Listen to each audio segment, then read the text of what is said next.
I just woke up from a dream, kind of had me messed up and triggered a little bit. Had me back in a past situation. Around 1995, I worked for TNT Shirosky here in the Genesee County area. Tom Shirosky owned all of the Little Caesars around here, and so I worked at one of the locations in Beecher area. And so I was the manager, one of the managers. And I received a call. Now, this was in the dream, so that's why it's so fresh. It seems like when I get over something or I believe I'm over something, years later or whatever, stuff comes up in my dreams. And it be fresh, like I'm right there. So I'm sharing this from memory what happened. And so here it goes. So I get a call from the manager of the Little Caesars in the Mount Morris area. I'm in the Beecher area, so I'm by Coldwater, and they're further down, almost by Mount Morris Road. So she gives me a call, and she said, "I need you to make this pizza for this customer." And I'm like, "Okay." They're gonna come up and get it, and she's like, "But I need you to give them this cost." And it was a drastic decrease in costs. So you got to think, I'm putting out materials, product, whatever. I gotta account for my inventory. And so I'm like, I can't give them that price. That's way below what the price should be. You better do it. So I'm like, no, they can come to your store. Your store is not that far from here. They can go to you and get it. Why are you calling me with that? No, I'm not doing that. I don't even know who you are.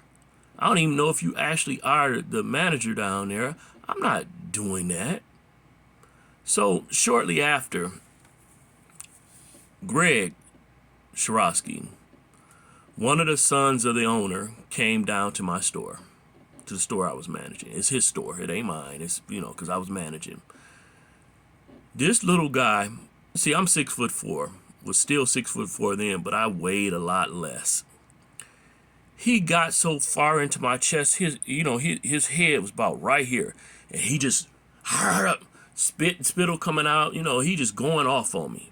If she calls, you do what she says.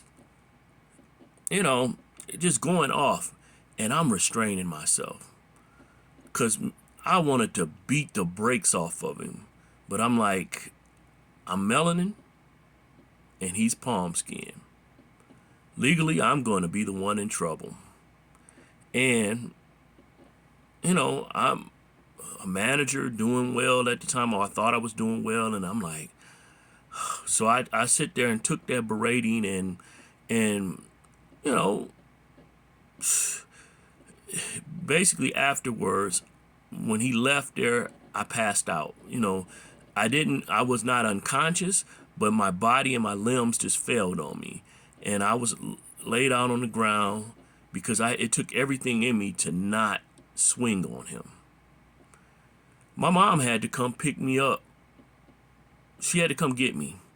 The employees, as well as, they called in the other manager or something like that, and they lifted me up and got me in the car, and I was basically off work for a couple of days, because I couldn't move. I couldn't function like I was supposed to, right at that immediate moment. And I was messed up. I was pretty messed up. And I'm like, man, because, I had, in my youth, I used to be bullied, and I had made promises myself when I became an adult. I was not going to allow anybody to bully me. And actually, he was bullying me. And I know I could have beat the brakes off of him.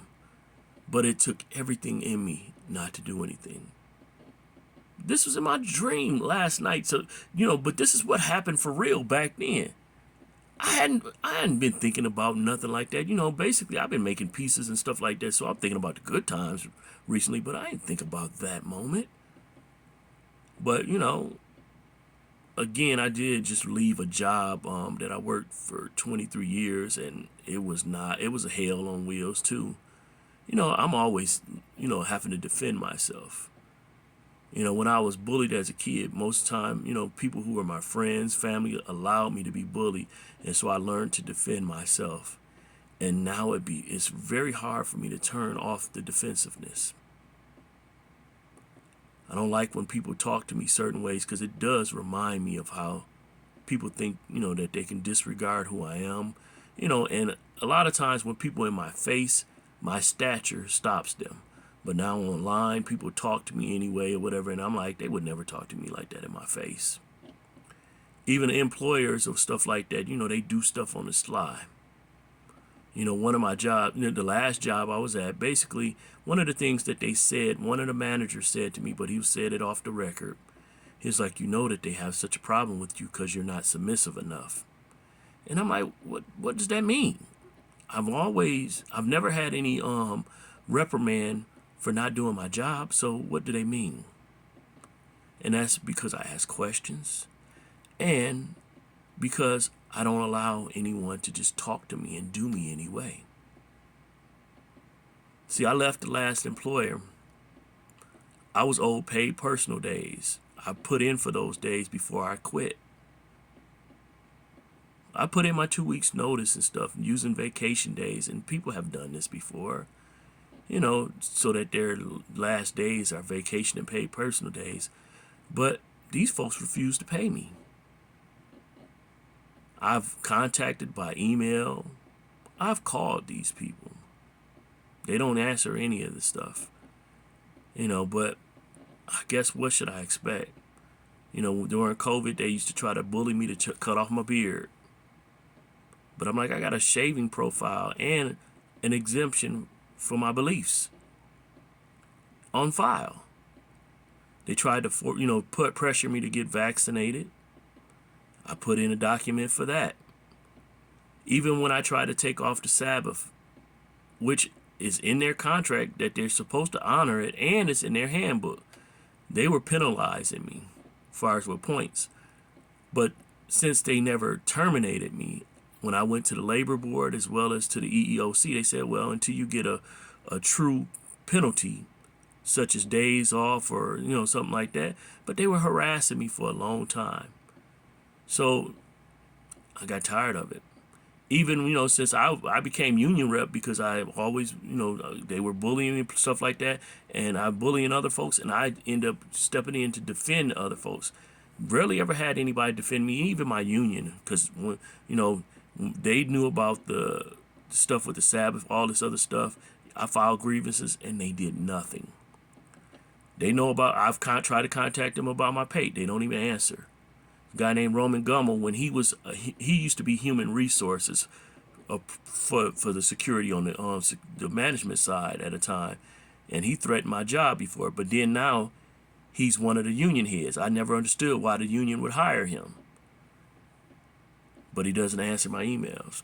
Even when I was union rep, I would try to contact him on matters, and I would have to handle it myself. Because even though he was my superior, he never answered or never responded to stuff. It's sad. When we went through negotiations, they didn't want to even give us a quarter raise. A quarter. Saying we weren't worth it. And so when I mentioned that, McDonald's and other places made more, they said, well, go work there. And they were dead serious. We eventually got the people a little bit more, but the people still weren't happy with it because there were other sites that got like $3, like Hamtramck got $3. And I'm like, I was displeased with all of this. But of course, I had to keep it on the wraps because I was in the negotiations and stuff like that. But I don't work there no more. I don't have to keep it on wraps. There's so many stories I have about that. I'm just really considering, should I make videos to show how Allied Universal, Securitas, these places don't do you right. These security companies that General Motors contracts out, some evil people there. But people say, you got to get over it. Let that stuff go. But sometimes it's very therapeutic to put the information out. It's very therapeutic. But they say, well, that could end up, other employers shying away from you. And then again, yes, retaliation can happen. But All right. Shalom. Shalom.